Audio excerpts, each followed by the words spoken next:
প্রিয় শিক্ষার্থীরা, আসসালামু আলাইকুম ওয়া রাহমাতুল্লাহি ওয়া বারাকাতুহু। আজকে ক্লাসে আমরা দুইটা ম্যাথ করব, 18 এবং 19 দুইটা ম্যাথ সলভ করব। মনোযোগ সহকারে দেখো। আমরা প্রথমে 18 নাম্বারটা করি। 18 নাম্বার এখানে কত আছে? সি, এখানে আছে সি, এখানে সি। আমরা প্রথমে সিটা কমন নিয়ে ফেলি, থাকবে কত? A B. এখানে এ আছে, এখানে বি, আর এখানে একটা মনে মনে 1 আছে, সেটা তোমরা ভালোভাবেই জানো। আর এখানে আছে বি। আশা করি বুঝছো। এটা একটু ব্যাখ্যা বিশ্লেষণ করে আমি বুঝাই দিব, টেনশন করিও না। তাহলে আমরা এখান থেকে সি, এখানেও সি, এখানেও সি, একটা সি কমন নিলাম, A B plus 1 plus B. আমরা একটা জিনিস জানি, সেটা আরও একটু জানি। 1 প্লাস এ ইকুয়াল টু কত বলছিলাম? যে 1। 1 প্লাস বি ইকুয়াল টু কত? 1। 1 প্লাস সি ইকুয়াল টু 1। তো তোমাকে যদি বলে 1 plus A B equal to 1, 1 plus A B C equal to 1, 1 plus X B, 1 plus X Y equal to 1, 1 plus A B C D equal to 1। আশা করি বুঝছো। তাহলে এই জিনিসটাকে আমরা একটু ব্যাখ্যা বিশ্লেষণ করি, তারপরে বোঝার চেষ্টা করো।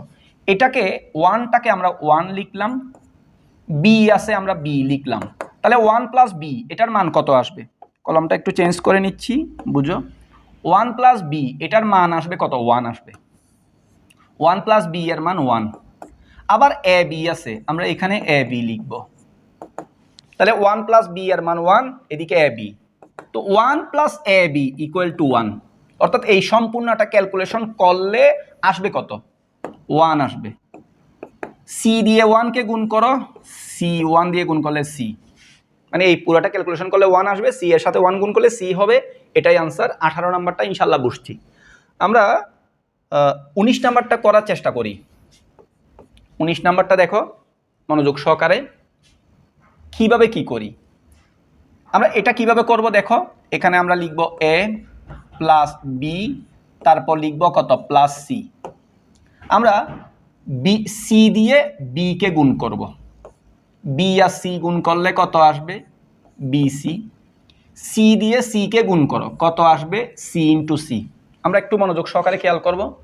প্রথমে A plus B plus C, B দিয়ে সি কে গুণ করলে বিসি, সি দিয়ে সি কে গুণ করলে সি ইন্টু সি। আশা করি বুঝছো।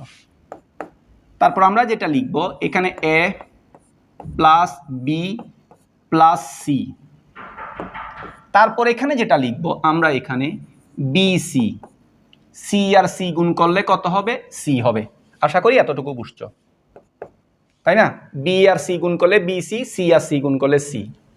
এখানে আমরা যেটা লিখব A plus B plus C, এখান থেকে আমরা সি কমন নিব। সি কমন নিলে কত হবে? B plus 1। এখানে বি প্লাস 1।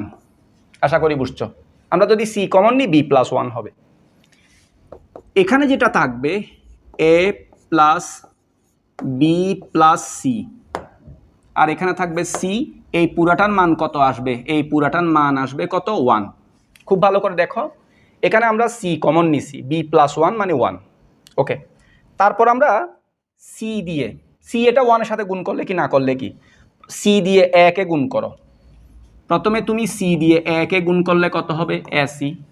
সি দিয়ে বি কে গুণ করো, সি দিয়ে সি কে গুণ করো, তাহলে কত আসবে? বিসি। এখানে কত আসবে? C into C. তাহলে আমরা যেটা বললাম, প্রথমে সি দিয়ে এ কে গুণ করছি এ সি, সি দিয়ে বি কে গুণ করছি বিসি, সি দিয়ে সি কে গুণ করছি সি ইন্টু সি। তো এটা আমরা এখানে লিখব এ সি, তারপর লিখব কত? বিসি, তারপর লিখব সি, তাই না? সবগুলা থেকে আমরা সি কমন নিব। সি কমন নিলে কত থাকবে? এ প্লাস বি প্লাস সি 1। সবগুলা থেকে সি কমন নিচ্ছি, সি এটা। তো এই পুরা ক্যালকুলেশন করলে 1 আসবে। আমরা এখানে লিখব সি ইন্টু 1। সি এর সাথে 1 গুণ করলে কত আসবে? সি এর সাথে 1 গুণ করলে সি হবে। এটাই আনসার। আশা করি এটা ভালোভাবে বুঝছো। 18 নাম্বার এবং 19 নাম্বার এগুলা একদম ক্লিয়ার হয়েছে, পরিষ্কার। ক্লাসটা করো, ইনশাল্লাহ ভালো হবে।